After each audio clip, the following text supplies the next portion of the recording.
City mirror आपका अपना channel, हर खबर पर नजर सिटी मिरर। हम पहुंचाते हैं आप तक सच की खबरें, जहां जात पात भेदभाव के बिना जो सच हो वही खबर। सिटी मिरर सब्सक्राइब कीजिए, लाइक कीजिए, शेयर कीजिए। वो पेंटिंग जो हाथ से होती थी, उस पेंटिंग में समंदर की लहरों के बीच में एक सफीना घिरा हुआ है और उस सफीने में मुसलमान कौम के लोग बैठे हैं। समंदर की लहरें हैं उसे घेरे हुए हैं और उसके किनारे पर नवाब साहब खड़े हैं अपने पहरेदारों के साथ, सिक्योरिटी के साथ। वो पेंटिंग बनवा कर लेकर गए और आपके परदादा की खिदमत में पेश की और उनसे उन्होंने कहा मैं इसका फलसफा नहीं समझा। तो आपने बताया कि आज मुसलमान गर्क होने के करीब पहुंच गए हैं, अगर इसको कोई बचा सकता है डूबने से तो वह आपकी ज़ाते गिरामी है। उन्होंने फ़ौरन सर सैयद के मदरसतुल उलूम के लिए ग्रांट मंजूर की और कहा कि जो कुछ चाहिए हम देने को तैयार हैं। सर सैयद ने उनकी दी हुई रकम से जो ग्रांट मंजूर की थी बहुत से काम किए, लेकिन अपनी हयात तैयबा में उन्होंने, अपनी ज़िंदगी में उन्होंने निज़ाम म्यूज़ियम कायम किया और उसका पत्थर उन्होंने अपने हाथों से लगवाया, जो आज भी इस तारीख में, इस दौर में उनकी इस काविश की गवाही दे रहा है। और सर सैयद ने लगातार निज़ाम हुकूमत से अपने सिलसिले को जोड़ कर रखा। और दूसरी बात ये बताऊं कि निज़ाम सल्तनत का कितने एहसानात हैं। निज़ाम सल्तनत ने अलीगढ़ से फारिग तमाम जीनियस तलबा को अपने यहाँ बुलाया और बुलाकर उनको जितना नवाजने का काम निज़ाम स्टेट ने किया, हिंदुस्तान में किसी स्टेट ने नहीं किया। हमारा जो अलीगढ़ियन निकलता था निज़ाम अपने यहाँ बुला लेते थे, चाहे तर्जुमे के लिए बुलाएं। और मौलवी समीउल्लाह खां के बेटे जो सर सैयद के रफ़ीक ख़ास थे, उनके बेटे हमीदुल्लाह खां को वहाँ का चीफ जस्टिस बनाया।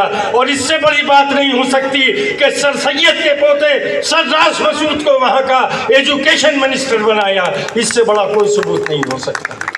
जिस तरह निज़ाम ने अलीगढ़ को नवाजा, जिस तरह निज़ाम हुकूमत ने अलीगढ़ वालों की पजीराई करी, जिस तरह निज़ाम हुकूमत ने माली एआनत करके हमारे इदारे को फ़रोग देने में कलीदी किरदार अदा किया, कोई एक जुमला पूरी तारीख में नहीं दिखा सकता कि निज़ाम ने सर सैयद के दौर में या बाद सर सैयद वहाँ के किसी हुक्मरान ने हमारी किसी आवाज़ पर लब्बैक ना कहा हो या एआनत मदद करने से इनकार किया हो। ये उनकी खूबी थी। और मैं बताऊं कि मीर उस्मान अली खान, और ये तो अलीगढ़ था, जब मुल्क आज़ाद हो गया तो हमारा मुल्क उस वक्त माली तौर पर इतना कमज़ोर था कि सरदार पटेल को जाना पड़ा तो 5 टन सोना देकर, टन में सोना अगर कहीं मिलता है तो वो सिर्फ निज़ाम को मिलता है, तो 5 टन सोना हिंदुस्तान की हुकूमत को देकर यहाँ के बजट को बचाने का काम किया। और हमारे मीर उस्मान अली खां मरहूम हमारी यूनिवर्सिटी के चांसलर रहे। उनके दौरान chancellery Wellington pavilion, cricket pavilion का इफ्तिताह उनके हाथों से हुआ। ये बहुत बड़ी बात है। मैं जो कितनी भी खिदमत गिनाऊं वो सारी अहाता नहीं हो सकता है। तो मैं आपसे ये कहना चाहता हूं कि आप सब, ये उनकी औलाद हमारे सामने बैठे हुए हैं और हम आपको कुछ देने के पोजीशन में नहीं हैं। हम आपकी क्या पजीराई कर सकते हैं? हम आपके ख़ानदान के एहसानात का क्या बदल दे सकते हैं? हम तो, हमारे बच्चे हैं, तलबा हैं, ये आपसे इंस्पायर हुए होंगे और आपके ख़ानदान की खिदमत से इंस्पायर होंगे और इंशाअल्लाह इन बच्चों के अंदर भी इंशाअल्लाह एक निज़ाम पैदा होगा जो अपने इलाक़े के निज़ाम को बदले। हम आपका बस तहे दिल से शुक्रिया अदा करते हैं इस मौके पर।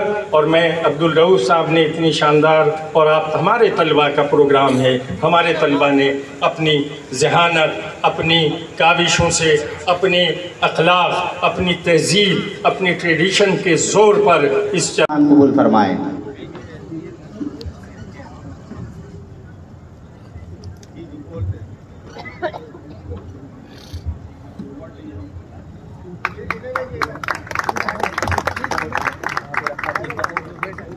अब मैं उस अजीम दादा के पोते यानी निज़ाम हैदराबाद के पोते से दरख्वास्त गुजार हूँ, मेरी मुराद मीर नजफ अली खान साहब से है कि आज के मोहतरमा शेखुल जामिया के हाथों अपना यादगारी निशान कबूल फरमाएं।